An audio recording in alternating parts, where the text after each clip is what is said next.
There are homes that feel warm even in silence, where you step through the front door and your shoulders instinctively drop, your breath deepens, and something in you whispers, "I'm safe here." But not every home holds that energy. Some houses, despite clean countertops and well-painted walls, carry something unseen, something that slowly chips away at your health, your peace of mind, and your sense of well-being. You might not notice it at first. Maybe it's a restless sleep that becomes the norm. Maybe it's a low mood that lingers a little longer each week. Or maybe it's the constant tension in your body that no massage or vacation ever seems to release. You go to doctors, you try new habits, you take vitamins. But what if the problem isn't inside you, but around you? Most of us never question the energy of the place we call home. We think of bad health in terms of diet, stress, or genetics. But the space we live in, the air we breathe, the layout of our rooms, the light or darkness that surrounds us can either heal us or slowly wear us down. The scariest part: it happens quietly. A beautiful home can still be energetically toxic. A tidy space can still feel heavy. And by the time we realize it, the damage may already be showing up in our bodies and our relationships. So how do you know if your home is slowly working against you? This video reveals 10 powerful, little-known signs that your house may be draining your life force. If any of these resonate, it's time to look deeper, not just at your space, but at what your space is doing to you. Because sometimes the biggest threat to your health isn't out there. It's in here, hiding in plain sight. 1. Cracked mirrors, reflecting a misaligned future. You pass it every day. A mirror in the hallway with a small crack in the corner. Maybe it's the one above your dresser or the one hanging near the front door.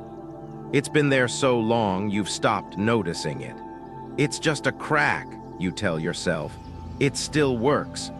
But what if that little flaw isn't just cosmetic? What if it's a signal, subtle but serious, that something in your life is no longer aligned? Mirrors are not just tools to check your appearance. They are silent observers. They reflect your home, your habits, your energy. And when a mirror is cracked, it doesn't just show you the surface, it distorts it. A fractured mirror subtly warps what you see, and over time, what you feel. You may not realize it, but waking up and looking into a cracked reflection each morning creates a small but repeated disruption in your mind. It becomes harder to feel whole when the first thing you see is broken. There's also something deeply unsettling about a mirror that's been damaged but left in place. It suggests tolerance for imperfection, not the beautiful kind, but the kind we accept because we've grown used to discomfort. It whispers, "You can live with this." And that thought doesn't stay in the mirror. It bleeds into your choices, your relationships, your self-worth. You begin to make peace with things that don't serve you anymore, just because they've been there a while. Even worse, mirrors are often placed in the most intimate spaces: bedrooms, bathrooms, entryways. These are the areas where you begin and end your day, where energy sets the tone for what you carry into the world. If the reflection greeting you in these moments is cracked, distorted, or unclear, how does that affect the way you carry yourself? Think about it. Would you trust a GPS with a broken screen to guide you safely? Now consider this. Have you noticed more confusion lately? A hard time making decisions? An uneasy feeling you can't explain? Living with broken mirrors can reflect back more than you think: scattered energy, poor focus, subtle self-doubt. It may sound superstitious, but the impact is real. A damaged mirror reflects a fragmented version of you, and whether consciously or not, that becomes part of your story. There's also a reason so many people report feeling off in rooms with cracked or foggy mirrors. Light doesn't bounce cleanly. Shapes don't resolve clearly. The space feels unfinished. And in your subconscious, That unfinished energy translates into low-grade stress. You might feel restless without knowing why, irritable without a clear trigger. You might find it harder to settle down at night or feel calm in your own space. The mirror becomes a silent source of static. Like background noise, your nervous system is always trying to tune out. And let's be honest, if you've walked past a cracked mirror every day and done nothing about it, what else in your life have you tolerated for too long? What other fractured things, relationships, habits, mindsets, have you told yourself are fine because they're still functioning? The mirror is a metaphor, yes, but it's also a literal object affecting your environment every single day. You wouldn't drink from a chipped glass forever. So why reflect your life through a damaged lens? So here's what to do. Start with one mirror, wipe it clean, look at it, really look at it. Does it reflect light clearly? Does it make you feel uplifted, calm, grounded? If it's cracked or warped, don't just ignore it. Replace it. Not because of some mystical superstition, but because your space deserves integrity, and so do you. Choose mirrors that reflect you truthfully, fully, without distortion. Place them in spots where you begin your day. Let them be reminders of wholeness, not quiet compromise. Because the way your home reflects you begins, quite literally, with what you choose to look into. And when the reflection is clear, the path forward often becomes clear too. 2 forgotten corners holding old memories. Every home has one. A chair in the corner no one sits in anymore. A drawer packed with things you haven't touched in years, or a shelf collecting dust from objects you've stopped noticing. These forgotten spaces seem harmless. After all, they're quiet. They don't get in the way, but make no mistake, silence does not mean stillness. These corners are holding more than just clutter. They're holding emotional residue, energetic weight, and parts of your past that may be quietly shaping your present in ways you no longer recognize. You walk by them every day, barely registering their presence. The faded box of photos under the bed, the pile of mismatched cables, the stack of unread magazines you swear you'll get to someday. We convince ourselves that these are just things, but deep down, we know they represent decisions deferred, memories unprocessed, and emotions shelved for later. The truth is, the corners of our home often mirror the corners of our mind, the ones we've closed off, labeled "not now," and hoped would stay out of sight. But energy doesn't work that way. Just because something is out of view doesn't mean it's out of influence. When you live surrounded by remnants of a former version of yourself, gifts from people you no longer speak to, clothes that no longer fit, projects left unfinished, you're unconsciously tethering yourself to stories that no longer serve you. These aren't just objects, they're anchors. And the more you accumulate, the heavier your space and spirit becomes. Over time, this weight shows up in unexpected ways. You feel more tired but can't explain why. You have trouble focusing or find yourself emotionally stuck, replaying old patterns. Your home starts to feel less like a sanctuary and more like a storage unit for who you used to be. And as those neglected items pile up, so does your sense of overwhelm. The mind can only process so much before it starts to shut down. There's also something deeply emotional about holding on just in case. Just in case you lose weight, just in case they come back, just in case you need it someday.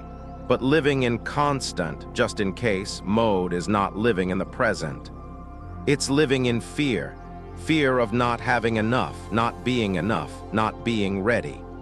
And that fear gets coded into the physical structure of your home. It becomes the undercurrent of your daily environment, one that whispers limitation even when you're trying to grow. Think about it when you walk into a room with open space, clean lines, and only what you love and need. How do you feel? Lighter, more focused, more alive. That's not an accident. That's what happens when energy is allowed to flow freely. Now imagine walking into a room where every surface is covered, every drawer is crammed, and every corner holds a ghost of a past intention. It's not just the room that feels blocked. It's you. So what can you do? Start small. One corner. One drawer, one shelf. Ask yourself, do I use this? Do I love this? Is this supporting the life I'm living now? If the answer is no, it's time to let it go, not with guilt, but with gratitude. Because every item you release frees up more than space. It frees up your attention, your energy, your ability to move forward. You don't need to overhaul your entire house overnight. But you do need to be honest about the energetic cost of holding onto what no longer belongs. Because every object is either contributing to your peace or quietly stealing from it. Let this be your invitation. Clear the corner, not just for the sake of order, but for the sake of clarity. Dust off the forgotten shelf, not just to clean, but to reclaim your power. Because when you begin to release the weight of your old life, you create space for your new one to finally arrive. 3. Trapped light. A house without sun cannot heal. There's a kind of silence in a house that rarely sees sunlight. Not the peaceful kind, but the heavy, lingering kind. The kind that feels like time has stopped and something is slowly fading inside. Maybe you felt it. You wake up and the room is still dim, even though it's already mid-morning. The curtains stay drawn. The lights are on all day, yet nothing feels truly alive. And slowly, without realizing it, your energy starts to match that space. Dull, low, unmotivated. Light is not just for vision, it's information. It tells your body when to wake up, when to rest, how to regulate mood and hormones. When natural light is absent or blocked, your entire rhythm gets thrown off. You feel tired even after sleeping. You feel restless when you should feel calm. Your emotions fluctuate more than usual, and joy becomes harder to access. You might even start to question your sense of purpose without knowing why. That's not coincidence. That's your biology responding to an environment that's no longer syncing with life's natural flow. A dark home may look cozy on the surface, but too much darkness drains vitality over time. It creates the illusion of retreat, but often becomes a trap, one that fosters isolation, depression, and emotional fog. When you spend most of your time in spaces that lack brightness, your body starts producing more melatonin during the day and less serotonin. That means you feel sleepy when you need energy and dull when you crave clarity. It's not a character flaw, it's light deprivation. And let's not overlook the psychological impact. A room without light often becomes a room without movement. You use it less. You clean it less. You start to avoid it. It becomes dead space, physically and emotionally. And yet that space is still part of your home, still influencing you every time you pass by. Whether you notice it or not, it's quietly shaping your mood, your mindset, your health. This is especially true in areas where you begin and end your day, your bedroom, your kitchen, your bathroom. If these spaces lack natural light, they become emotional blind spots. You wake up to gloom. You make coffee in shadows. You prepare for bed under cold, artificial glow. Over time, it becomes harder to feel hopeful, to make confident decisions, or to feel grounded in your body. Because somewhere in you, the mind is asking, where is the light? So what can you do? The good news is you don't need to knock down walls or install skylights to change your relationship with light. Start simple. Open your blinds before you check your phone. Let the morning sun hit your skin for at least 5 minutes. If direct sunlight is limited, use mirrors to reflect whatever daylight you do have. Choose sheer curtains instead of heavy ones. Reposition furniture so you're not blocking windows with bulky shelves or tall plants. If your space gets very little sunlight due to its location, focus on lighting that mimics nature. Use soft white or warm yellow bulbs. Avoid harsh blue-tinted LEDs that make the room feel sterile. And above all, invite light into your daily rhythm. Have a morning ritual by a window. Light a candle at dusk to transition from day to evening. Treat light as medicine, because for your nervous system it is. Even a single ray of sunlight can shift the energy of a room and of your body. A well-lit space feels more alive, more expansive, more forgiving. And that creates room for clarity, calm, and creativity to return. Light doesn't just reveal what's in a room. It reminds you of what's possible, of movement, of direction, of life. So look around. Where is the light in your home getting stuck? Where are you settling for dimness when brightness is available? Let that be your next step. Not just for the sake of aesthetics, but because healing doesn't happen in the dark. And your home, like your spirit, deserves to rise toward the sun. For air that doesn't move, a room that does breathe. There's a discomfort that creeps in so slowly, you barely notice it. You sit in your living room or bedroom and think, why do I feel so tired in here? The temperature is fine, the furniture's familiar, the colors are calming, but something feels off. The space is flat, still, stale. That's the effect of air that doesn't move, a room that doesn't breathe. And whether you realize it or not, your body is always reacting to it. Airflow isn't just about comfort, it's about vitality. When air is stagnant, it's not just oxygen that's lacking, it's energy. The room holds onto everything. Moisture, odors, bacteria, emotional residue. You might not see it, but you feel it. A subtle pressure in your head, an inability to focus, a heaviness in your chest, and over time it wears on you. Just like a person who doesn't speak up, a house that doesn't circulate its air starts to suppress the people living inside it. Think about how much time you spend indoors. Most people spend over 90% of their day inside their home, office, or car. That means the quality of the air you breathe is shaping your health constantly. Poor ventilation can lead to fatigue, headaches, sinus pressure, respiratory issues, and even anxiety. Your brain gets less oxygen. Your nervous system stays on edge. And yet most of us assume that just because we're inside, we're safe. But a sealed space is not a sanctuary if the air isn't renewing itself. When the same stale air cycles through a room day after day, you're essentially breathing yesterday's stress, yesterday's moisture, and yesterday's moods.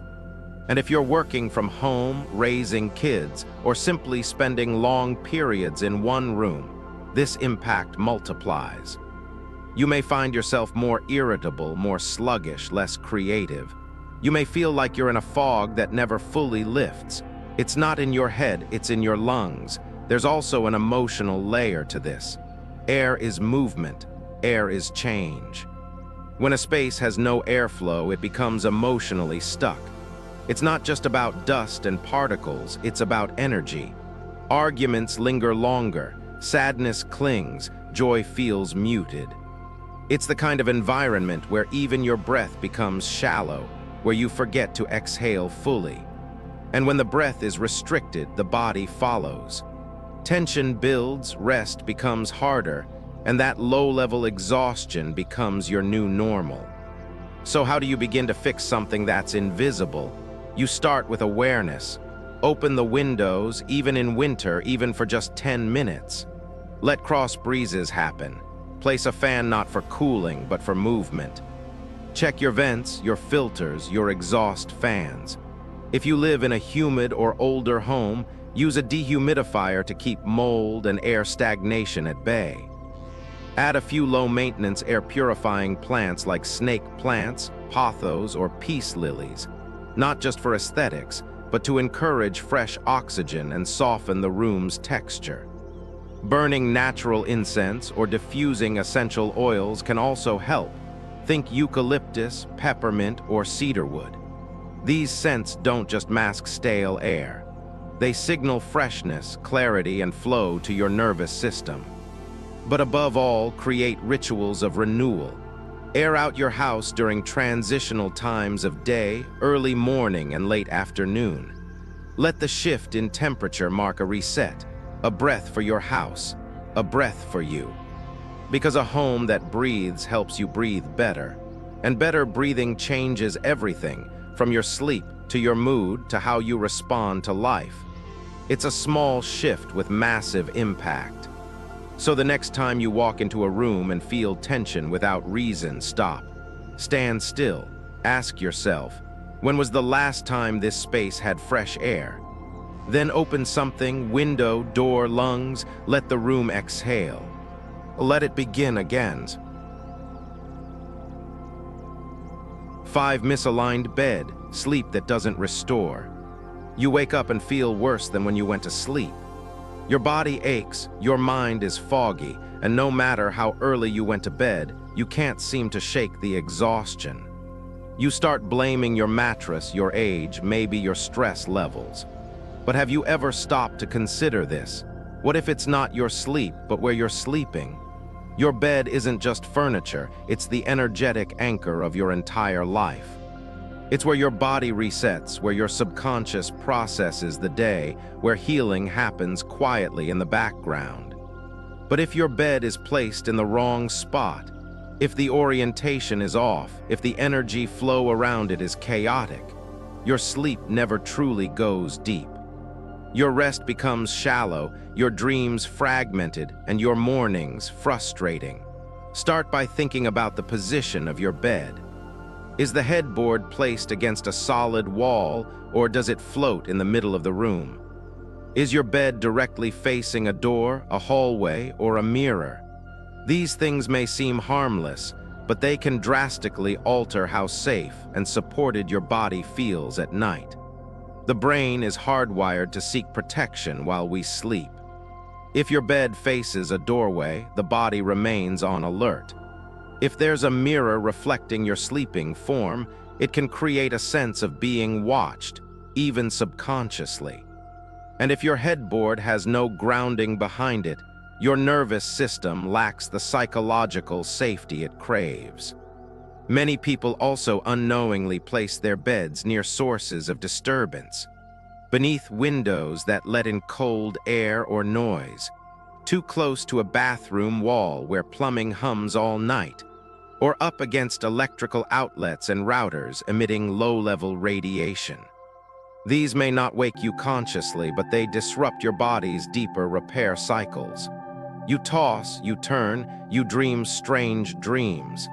And slowly you begin to dread the night instead of welcoming it. Even the items around your bed matter. Clutter under the bed can hold stagnant energy. Shoes, storage bins, old boxes, these block the flow beneath you. Remember, your bed is not just a place of rest, it's a channel. Energy should move cleanly around it, like gentle waves around an anchored boat. When energy gets stuck underneath or beside you, your body feels it. You wake up heavy. You start the day already depleted. Now think about the atmosphere around your bed.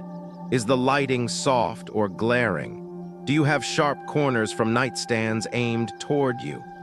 Are your sheets fresh and your pillows supportive, or are they just good enough because you haven't replaced them in years? The environment you sleep in becomes the container for your regeneration. If that container is misaligned, so is your restoration. So what do? First, reevaluate your bed's position. If possible, place the headboard against a solid wall and ensure you can see the door from your pillow, but not be directly in line with it. Avoid sleeping with your feet pointing directly at an exit. Remove mirrors that reflect the bed, especially at night. If you can't relocate one, cover it before you sleep.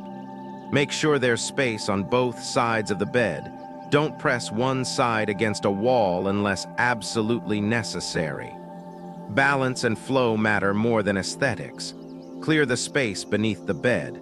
If you must store things, keep them soft, like linens or seasonal clothes, nothing sharp, broken, or emotionally loaded. Update your bedding regularly. Choose textures and colors that feel calming, not just convenient. Install dim, warm lighting for evenings.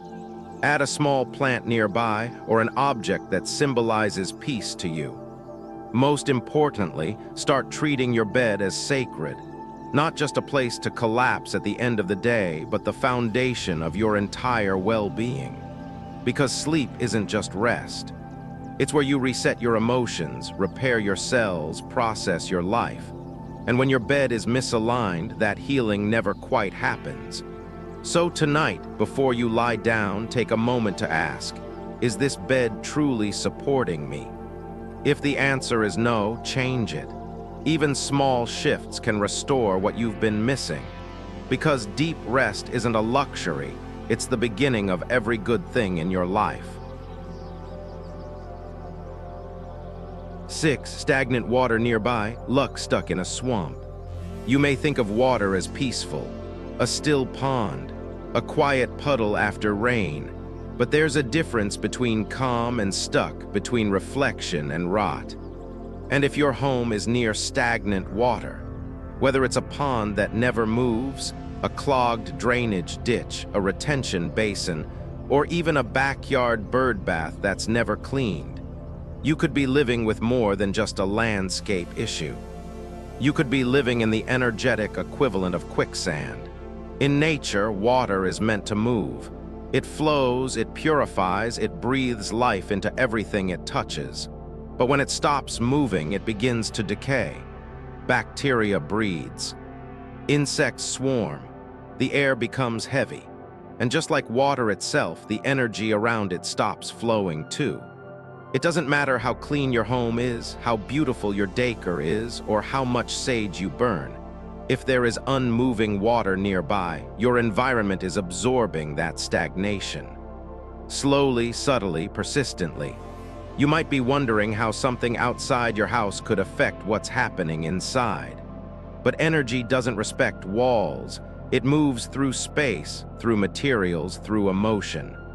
When you're surrounded by a body of water that's trapped, neglected, or rotting, the energetic message is one of inertia, of stuckness. And over time, your life begins to mirror that same message. Maybe you start noticing delays. Projects stall. Money trickles in but disappears without explanation. You feel like you're always behind, always pushing, always efforting, but nothing seems to flow. Your creativity dips, your motivation drops.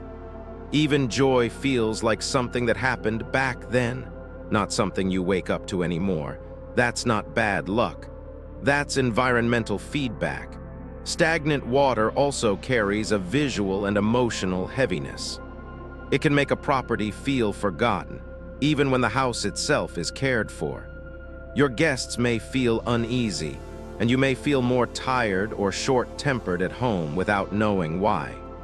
Mosquitoes may appear, mold may spread faster, and damp smells may linger in basements or lower levels.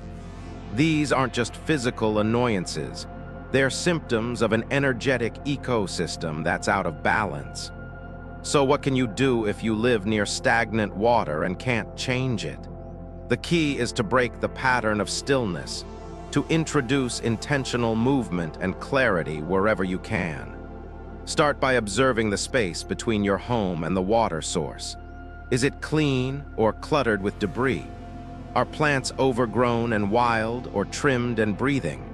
Even a simple act like raking dead leaves or clearing a drainage pipe begins to shift the energy. If the stagnant area is on your property, take steps to revitalize it. Add a water feature that circulates, like a small fountain or bubbler. Flowing water counteracts the energetic heaviness of stagnation. If that's not possible, use plants that thrive in moist soil to act as energetic filters. Ferns, irises, or native grasses. These living elements not only purify the space visually and environmentally, but they also send a message of care, of movement, of life continuing forward. Inside your home, increase airflow in the rooms closest to the water source. Use air purifiers, essential oils, or fresh flowers to elevate the space. Open the windows on breezy days to allow nature's energy to pass through freely. Place mirrors strategically to reflect light, not the outside water. Keep drains and gutters clear, especially near entrances and exits. Everything should signal release, not holding on. Most importantly, check in with your own life. Where are you feeling stuck? What are you holding on to that no longer moves you? Because sometimes stagnant water outside reflects stagnation inside. The two are deeply connected. When you make changes in one, the other often begins to shift too. A house near stagnant water doesn't have to be a source of misfortune, but it must be balanced, maintained, and energetically renewed. Don't ignore what you've gotten used to. Still water may look peaceful, but it often conceals what's quietly breaking down beneath the surface. So walk outside, look again, and ask yourself, does this reflect movement, or is something in my life asking to be cleared? The answers are often right there, waiting in the quiet. 7. Dead plants' life energy that was never replaced. You probably meant well when you bought that little plant. Maybe it was a gift, maybe it sat on your windowsill or brightened your desk. And when it started to wither, you told yourself you'd revive it. You added a little more water, moved it to a sunnier spot. But weeks passed, and the leaves turned brittle, the soil dried out, and eventually the plant died. But you didn't throw it away, it stayed. And now it's still there, brown, limp, lifeless, like a silent reminder of something you wanted to care for but somehow forgot. Dead plants don't just take up space, they change it. Plants are supposed to bring life into a home. They filter the air, raise humidity, soften the mood of a room, and offer something alive for your eyes to rest on. But when a plant dies and remains in the space, it sends a very different message. It becomes an energetic signal of neglect, stagnation, and emotional depletion. It says, without words, something here is not growing. You might think it's just a dead plant. What's the big deal? But look around. How many of those little things are you living with? A burned-out bulb, a broken frame, a stack of unopened mail. Dead energy accumulates quietly, and the more you tolerate it, the more numb you become to your environment. You stop noticing the lifelessness, not just in the plant, but in your own state of mind. Dead or dying plants are particularly powerful symbols because they used to be alive. You once nurtured them, or intended to. And now they exist in a kind of limbo, not thriving, not gone, just suspended. This mirrors how many people feel when they're emotionally burned out, not fully engaged in life, but not sure how to change it. Tired, disconnected, going through the motions. The plant becomes a metaphor for all the things you've postponed healing in yourself. There's also a physical impact. Decomposing plants can harbor mold, bacteria, and pests. Their smell changes, even if subtly.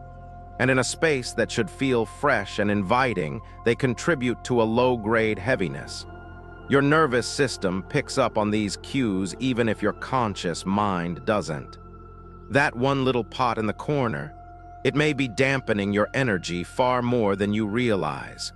But there's another reason this matters. Every time you walk past something lifeless and ignore it, you reinforce the belief that it's okay to live with things that no longer support me. And that belief doesn't stay in the garden. It moves into your choices, your relationships, your routines, your self-talk. The house becomes a reflection of resignation, not renewal. So here's the shift.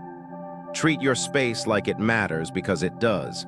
If a plant is dying, try to revive it. If it's too far gone, release it.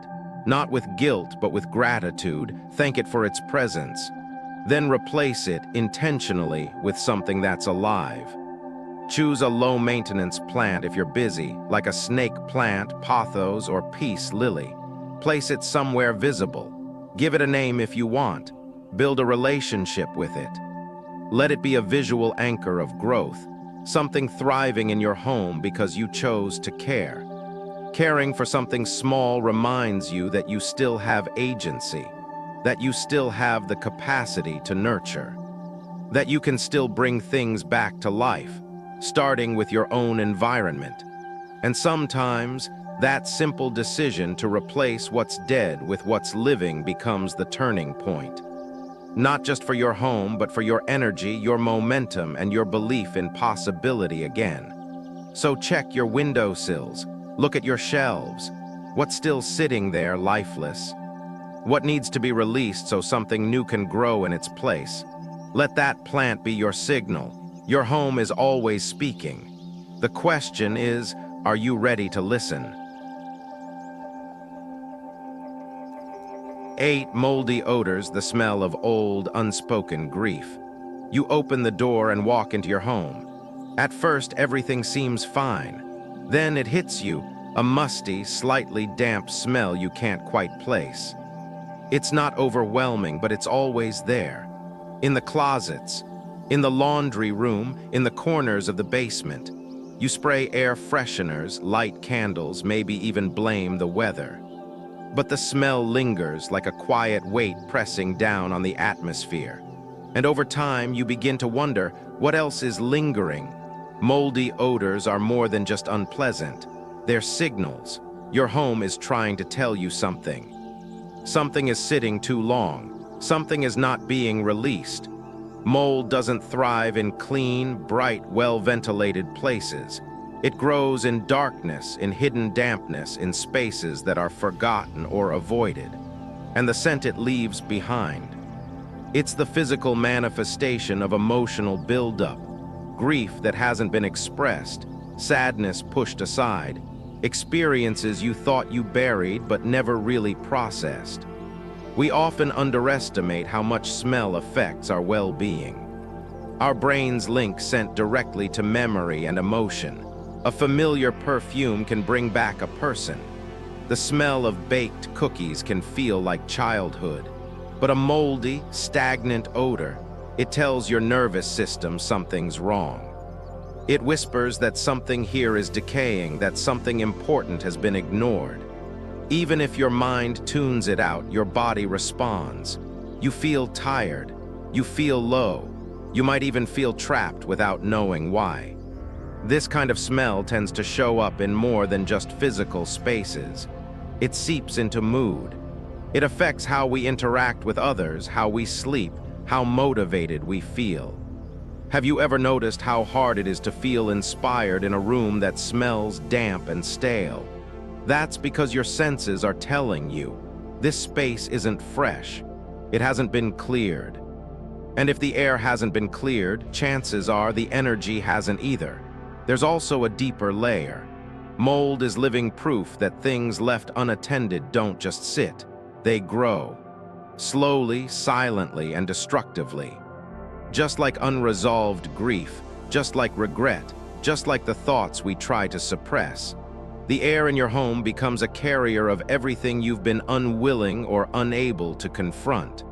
That smell, it's not just mold, it's memory, it's weight. It's something emotional that's waiting to be released, and it's clinging to your walls. But there's hope in this realization, because once you understand the message, you can respond. You don't need to live with invisible heaviness. You can change the air. You can change the feeling. Start by locating the source. Is there a leak you've been ignoring? A damp towel forgotten behind a door? A basement with no ventilation? Be thorough and be kind. This isn't about blame, it's about awareness. Next, clean the space with purpose. Use white vinegar, baking soda, or natural mold treatments. Air it out. Let the sunlight in. Bring in fresh air not just to move moisture, but to move energy. Burn herbs like eucalyptus or rosemary, or diffuse purifying oils like tea tree or lemon. These scents don't just mask, they cleanse. They shift the atmosphere and lift the emotional weight that's been sitting there quietly for too long. Then go one step further. Ask yourself what else you've been avoiding. What emotion have you stuffed into the corners of your life, hoping it would just go away? What story have you been keeping in the dark? Because when a space smells stale, it's often mirroring a part of your life that's asking for attention. Don't be afraid of what you might find. The truth is, clearing a moldy odor isn't just about cleaner air. It's about reclaiming a sense of safety, freshness, and possibility in your home. It's about choosing to live in an environment that supports your healing instead of holding onto your pain. So today, pause, take a deep breath, and listen to what the air in your home is telling you. If it smells like something old and forgotten, it's time to remember, and it's time to release. 9. Front door facing back door. Fortune leaves as quickly as it arrives. Imagine this. You walk through your front door and you can see straight through your house to the back door. There's a clear line, no breaks, nothing to slow the view or the energy. At first, it might feel open and breezy, but over time, you begin to notice something else. Opportunities slip away. Money comes in but never seems to stay. Motivation flares up, only to fade just as quickly. You work hard, but it's like progress evaporates before it even settles. It feels like you're always chasing, never catching up. That open line from front to back might seem like a design choice, a modern feature. But in terms of energy and how your home supports your life, it's often a hidden leak. Think of your home as a container for energy. Your focus, your time, your resources, your well-being. When there's a direct line from entry to exit, it's like pouring water into a cup with no bottom. Whatever goodness you try to bring in, peace, prosperity, clarity, doesn't stay. It rushes through. This layout disrupts the natural flow your home is meant to support. Instead of circulating, nurturing, and gathering energy in different areas, your home becomes a hallway. It doesn't hold. It doesn't anchor. And that can show up in your daily life in ways you may not even connect to your home. Financial instability, mental burnout, difficulty making decisions that stick, relationships that feel fleeting or disconnected. Everything feels temporary, like you're constantly in motion but going nowhere. The body senses this too. People often report feeling ungrounded in homes with this layout. Sleep may be shallow. Focus comes and goes. You may feel like your mind is always racing, even when you're doing nothing. That's not a personality trait. That's your environment speeding past your nervous system. You're not failing to slow down. You're just living in a space that doesn't allow you to pause. So what do you do if your front door faces your back door? You don't have to renovate or build a new wall. The goal is to soften the flow, to interrupt the direct line of energy so your home can hold what it receives. One of the simplest things you can do is place a soft object, like a round rug, between the two doors. Something that draws attention inward instead of pushing energy outward. Add a piece of furniture or a decorative element, like a console table with plants, a tall bookshelf, or a fabric screen, to gently break the line of sight. These pieces don't block movement. They simply invite the energy to settle, to linger, to circulate. Mirrors can help too, but only if placed carefully. Use them to reflect light into corners, not to double the path between entry and exit. You want to create curves, not tunnels. Pay attention to the back door itself. Is it glass? Always open. Reinforce it with something grounding, heavy curtains, a solid mat, a meaningful object that signals, this is a boundary. You're not closing the door to life. You're just asking it to stay a while before it moves on. And finally, invite your own presence back into the center of your home. Spend time in the middle rooms. Don't treat your house like a passageway between places. Treat it like a place to root, to reflect, to restore. Because when your home holds energy well, your life tends to follow. Decisions get clearer. Money stretches further. Peace lasts longer. If you've been wondering why your efforts seem to dissolve too quickly, why your wins never feel permanent, look at the flow of your home. A doorway that welcomes is powerful, but a home that holds what enters. That's where lasting fortune begins. 10 strange noises at night when the house begins to speak. It's late, the house is quiet until it is. A soft creak, a distant tap, a faint clicking sound that seems to come from nowhere. You pause, hold your breath, try to trace it. Was that the pipes, the wood settling? Maybe it's just the wind. You tell yourself not to overthink it, but the sound returns, and something about it feels not quite right, not dangerous, but not peaceful either, just unsettling. Strange noises at night are often explained away as structural quirks, plumbing, temperature shifts, or aging materials. And yes, houses have their own rhythms. But when those sounds repeat, always at the same time, always in the same place, and always leave you feeling uneasy, it's worth asking a deeper question. What is your house trying to say? Your home absorbs more than furniture and footsteps. It absorbs emotion, memory, movement. The spaces you occupy every day carry your energy, your stress, your arguments, your grief, your joy. And at night, when the distractions of the day quiet down, that energy begins to rise. What you haven't processed, your space often echoes back. Have you ever noticed that unsettling sounds often come during periods of high stress or emotional heaviness? Times when you feel out of sync, disconnected, anxious? That's not random. That's your environment becoming an amplifier for what's unresolved. The house speaks not in words, but in signs, in clicks, in drips, in unexplained vibrations. It's not about ghosts or superstition. It's about energetic imbalance that's finally being noticed when everything else goes silent.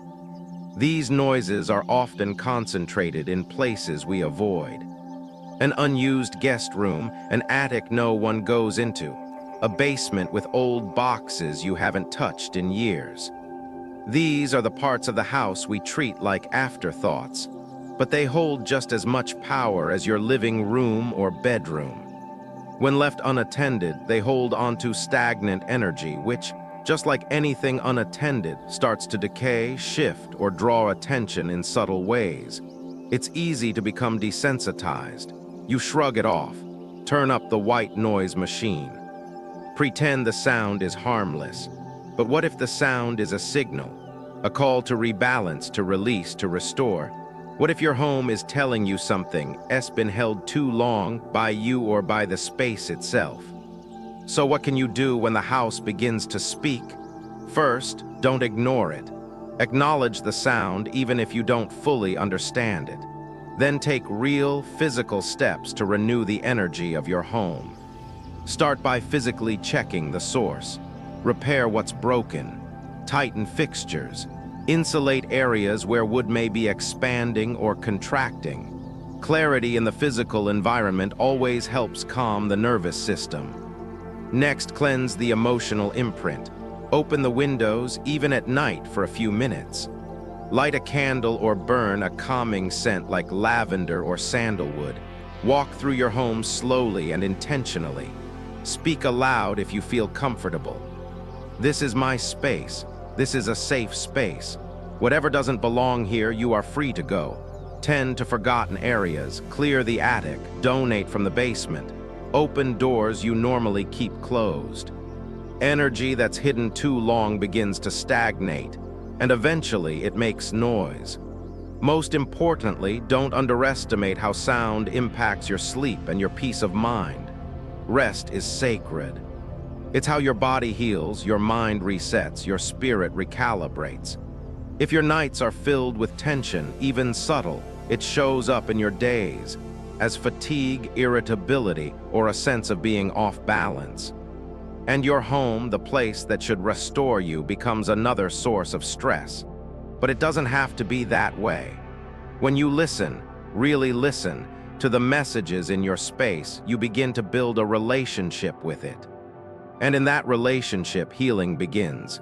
The sounds quiet, the energy shifts, peace returns. So the next time something goes bump in the night, pause, don't fear it, don't ignore it. Ask your space gently, what have we left unspoken? Then breathe, open a window, and let your home exhale. Final, maybe your house has never screamed for help. Maybe it's always been quiet, but silence doesn't mean peace. Sometimes silence is what settles in after too many things go unnoticed. A mirror left cracked, a plant forgotten. A hallway that always feels cold. A drawer you never open because it holds more than objects, it holds weight. We think of our homes as shelter. Walls, a roof, a place to land. But the truth is, your home is not just where you live, it's what you live with. It holds your stories, your pace, your patterns. And if you never pause to ask, is this space still supporting me? You may not notice when it starts doing the opposite. The beauty is your home never gives up on you, even when it's heavy, even when it's out of balance. It waits for your touch, your care, your attention. And when you begin to listen, it begins to breathe again. So today, don't rush to fix. Don't start a checklist. Just sit somewhere quiet in your home and feel. Not what needs to be cleaned or moved, but what needs to be released. What has stayed too long? What has been silenced? What would your space say if it could speak? Because healing isn't always loud. Sometimes it starts with a whisper, a flicker of light through a window, the moment you finally move that old chair. The breath you take before tossing something you've outgrown. Your home is always in conversation with you. The question is, are you willing to listen before it has to shout?